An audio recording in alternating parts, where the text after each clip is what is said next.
toda la historia antigua o prehistoria, por tradición oral que se venía haciendo, incluso algunos salmos y cánticos, ¿no? Y entonces en ese periodo también se ve los tres elementos fundamentales del avivamiento, que son el dolor que genera el pecado, el apartarse de los caminos, los pecados ocultos, son como verdaderas espinas en el alma que están allí y que traen amargura, el odio, el rencor, etc. Y arrepentimiento de la situación y por lo tanto plegaria al Señor que tenga piedad y misericordia. La oración a Dios por la necesidad. Y en tercer lugar, aunque no es un orden cronológico como ocurre, sino que son simultáneos, una cosa puede estar antes o después o en forma simultánea. ¿Qué es la palabra de Dios?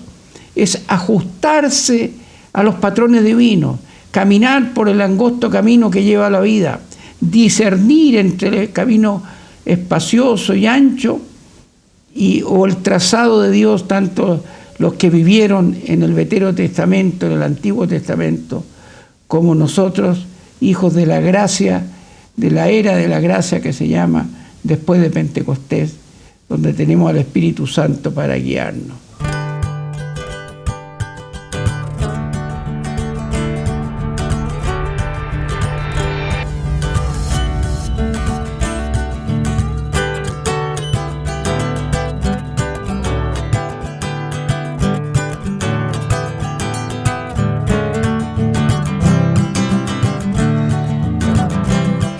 Iglesia Encuentro con Dios presenta TV Encuentro, un refrigerio a su corazón.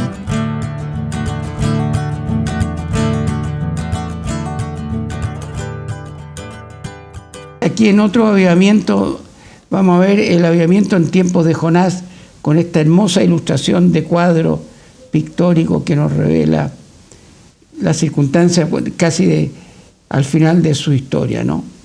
Vino palabra de Dios a Jonás, hijo de Amitai, diciendo: levántate y anda a Nínive, aquella gran ciudad, y pregona contra ella, porque su maldad ha subido delante de mí. Jonás se levantó para huir de la presencia del Señor. ¡Qué tremendo! Se levantó, hizo caso, distinguió la voz de Dios, sin embargo, quiso arrancar, como se escondió Adán y Eva en el huerto también. Siempre el pecado hace que la gente huya de la presencia del Señor. Mucha gente se va de las congregaciones y no sabe la gente por qué razón, echa la culpa a cualquier pretexto, pero muchas veces, no siempre, pero hay pecado en sus vidas y eso les hace desligarse de la comunión eclesiástica. Y se fue a Tarsis. La historia nos registra, la historia que se enseña en los colegios, en fin, que los asirios fue uno de los imperios, de los pueblos más sanguinarios, déspotas, que tenían con los pueblos que sojuzgaban. Entonces, Nínive, donde Dios lo mandó ir a Jonás, estaba en el norte y al este y en el norte. Y él dice aquí, la escritura, se fue a Tarsis. Y Tarsis, dicen todos los estudiosos del tema, que se fue al occidente, hacia España, ya que se embarcó en el puerto de Jope, que existe hasta el día de hoy, que está muy cerca de Tel Aviv. Fue en la dirección contraria. Yo creo que ahí tenemos la primera meditación. A veces escuchamos el llamado de Dios y en vez de obedecer, hacemos lo contrario. Y entonces tomó en Tarsis una nave y partió para irse con ella a Tarsis, lejos de la presencia del Señor. Como si el Señor tuviera un lugar físico estable. Pero lo que dice lejos de la presencia quiere decir lejos del mandato que Dios le ha dado. Quizás para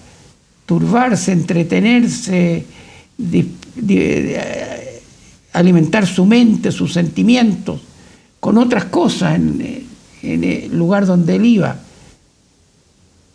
Entonces se levanta un viento en el mar cuando va zarpando, o a medio mar, en medio del Mediterráneo, y Jonás había bajado al interior de la nave, mientras los marineros, muertos de miedo, cada uno clamaba a su propio Dios y echaban al mar los enseres que había en la nave para descargarla de ella.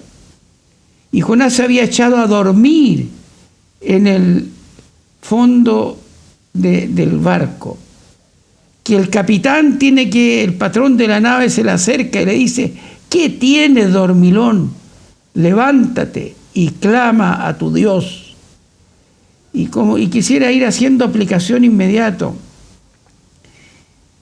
A veces los cristianos, las personas, las congregaciones, los seres humanos, las iglesias, algunas y no pocas de ellas, parece que estuvieran dormitando. No digo dormía como a 100%, pero dormitando, sin la gracia, el poder del Espíritu Santo, la gracia de Dios, y sin cumplir el mandato que no ha cambiado. Nosotros tenemos que ser luz del mundo, sal de esta tierra, la sal que evita la corrupción. Ese es nuestro mandato, para eso nos rescató el Señor. Y entonces una persona foránea, externa, le dice: ¿qué tienes, dormilón? Levántate y clama a tu Dios, a ver si no perecemos, si no morimos, ¿no? Y él le dijo: soy hebreo, temo a Dios, el Dios de los cielos, que hizo el mar y la tierra. Y aquellos hombres temieron sobremanera y le dijeron: ¿por qué has hecho esto? Porque ellos sabían que huía de la presencia de Dios. De alguna forma, en el diálogo, en la conversación con Jonás, la tripulación y el patrón se dieron cuenta que él estaba huyendo de la presencia del Dios verdadero por esa tormenta que estaban viviendo. De alguna forma, Dios mismo le habrá dado esa conciencia para distinguir que el Dios del cual hablaba Jonás era el Dios único y verdadero. Tómenme y échenme en el mar y se va a aquietar, porque yo sé que por mi causa ha venido esta gran tempestad sobre vosotros.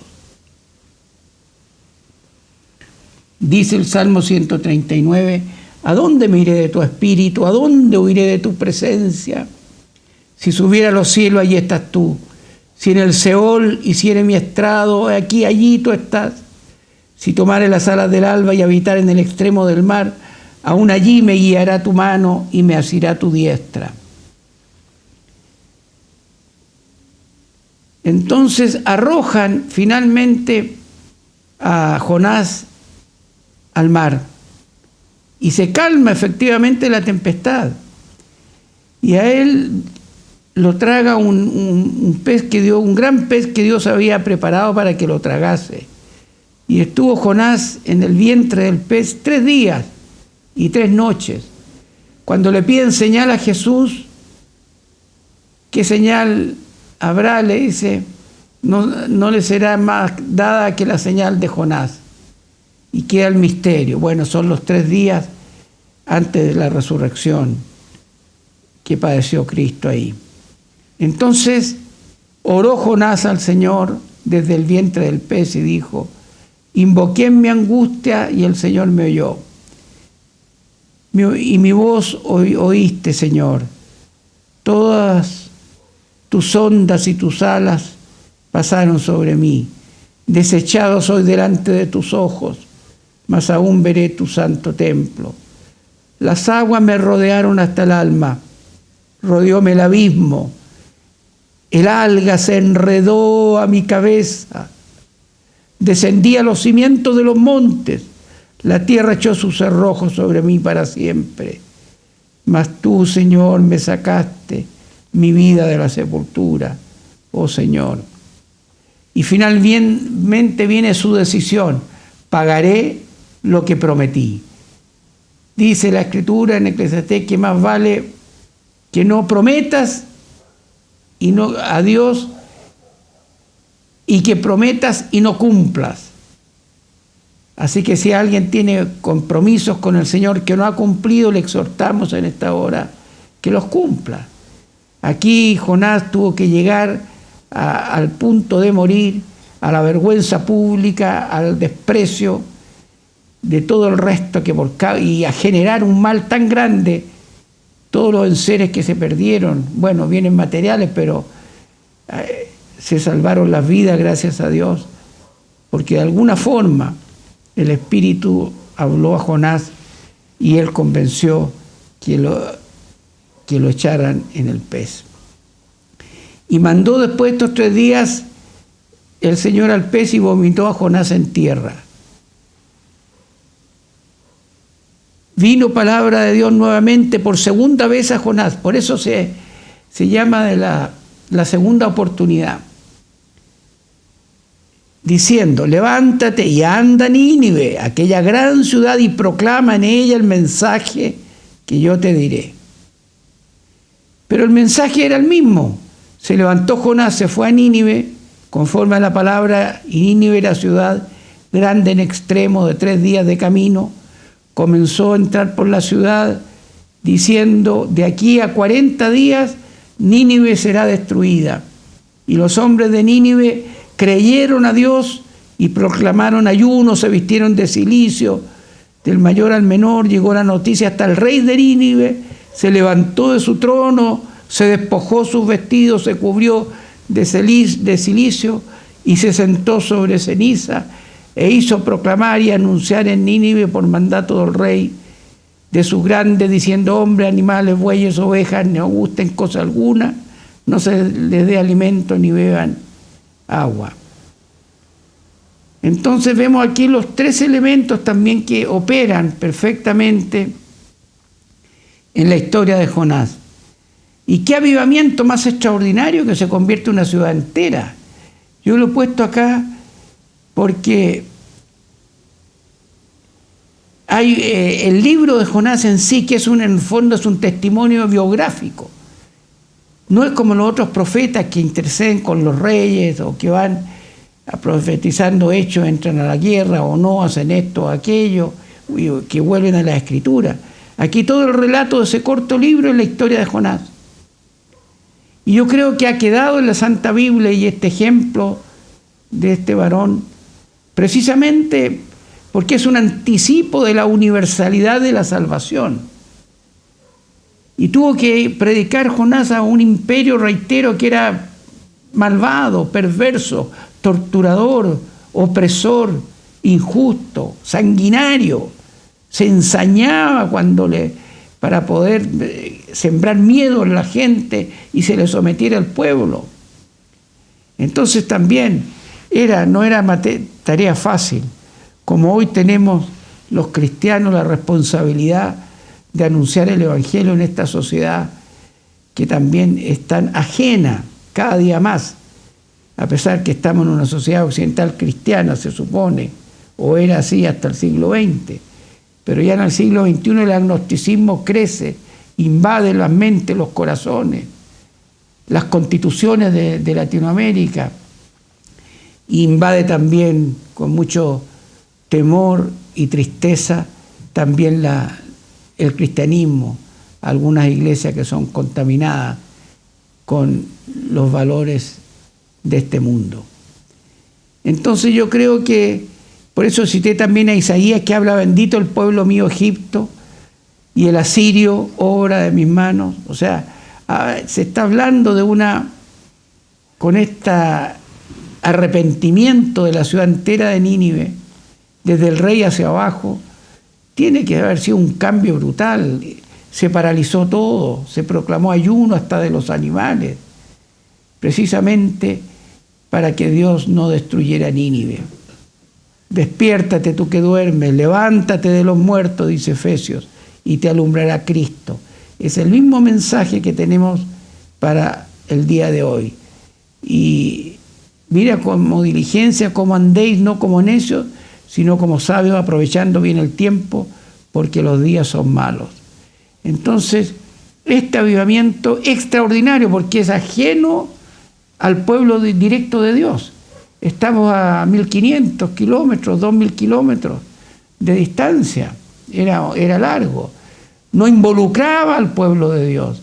Pero de alguna forma Dios quiso dejar esta señal en su libro santo, en este libro de memoria, precisamente por el concepto de la universalidad de la salvación. Sabemos que con la venida de Cristo, y lo vamos a ver a continuación, cuando Cristo ascendió, antes de ascender a los cielos, le dijo: toda autoridad, potestad me es dada en el cielo y en la tierra, por tanto, id y haced discípulos a todas las naciones, bautizándoles en nombre del Padre, Hijo y Espíritu Santo, enseñándoles que guarden todas las cosas que os he mandado. Y yo estoy con vosotros todos los días hasta el fin del mundo. Entonces, el último mensaje del Señor antes de ascender a los cielos, después de 3 años de poderoso ministerio y fructífero ministerio, les dice que de aquí en adelante se dispersen, las congregaciones se funden y vayan a todas las naciones, haciendo discípulos y discipulándoles, enseñándoles las Sagradas Escrituras y la nueva doctrina del nuevo pacto que Dios ha hecho con la humanidad. Pero acá, precisamente, lo de Nínive fue algo absolutamente extraordinario. Les manda el Señor que recibirán poder cuando haya venido sobre ustedes el Espíritu Santo. Me seréis testigos, Jerusalén, Judea, Samaria, hasta lo último de la tierra. Y ahí fue alzado a los cielos. Yo espero que al estar estas 3 jornadas dobles, 6 charlas sobre este tema, que realmente inspire a cada uno que ha escuchado, que ha participado, o el que verá después los programas o en diferido, a orar al Señor por un avivamiento personal. Que podamos, con los vientos del Espíritu Santo, que aviven la obra de Dios en nuestras vidas, que se cumplan los propósitos por el cual Él nos salvó, nos perdonó, nos rescató de las tinieblas a su luz admirable, y que eso repercuta en nuestra familia. Estamos con nuestra congregación, con nuestra iglesia, clamando hace ya un par de años, quizás más, por toda nuestra descendencia. Queremos que nuestros hijos y los hijos de nuestros hijos, hasta la 4ª generación, hasta los bisnietos, puedan conocer la verdad de Cristo, y que nosotros podamos ser diligentes, sabios, sensatos, criteriosos, para poder, con mucha paciencia, sembrando en sus corazones a todas las edades, y que el Señor traiga de lejos los que están más lejos, que traiga los que están perdidos. Pero eso sería un avivamiento muy glorioso, el retorno de nuestros descendientes. Cuando llegó el día de Pentecostés, estaban todos unánimes juntos. Mire, yo me anticipo, yo creo que el avivamiento más grande después de la ascensión de Cristo es, por supuesto, Pentecostés. No lo podemos marginar. Fíjese que ahí hubo compromiso con todas las naciones, compromiso directo con el pueblo de Dios, y un cambio radical en todo sentido. Vino del cielo un estruendo como de un viento recio que soplaba, y el cual llenó toda la casa donde ellos estaban, los 120. Y aquí, tal como nos registra el médico amado Lucas, que recopiló todas estas cosas, habían partos medos edomitas de Mesopotamia, Judea, Capadocia, el Ponto, Asia, Frigia, Panfilia, en Egipto, África, Cirene, y romanos, judíos, prosélitos, cretenses, árabes, mire. Y dice: les oímos hablar en nuestras propias lenguas las maravillas de Dios, en nuestro propio idioma. San Pablo, inspirado por Dios, nos explica, nos revela que hay otro lenguaje. Uno es el lenguaje de los ángeles, y otro es el lenguaje humano de los idiomas. Aquí la gente habló idiomas distintos.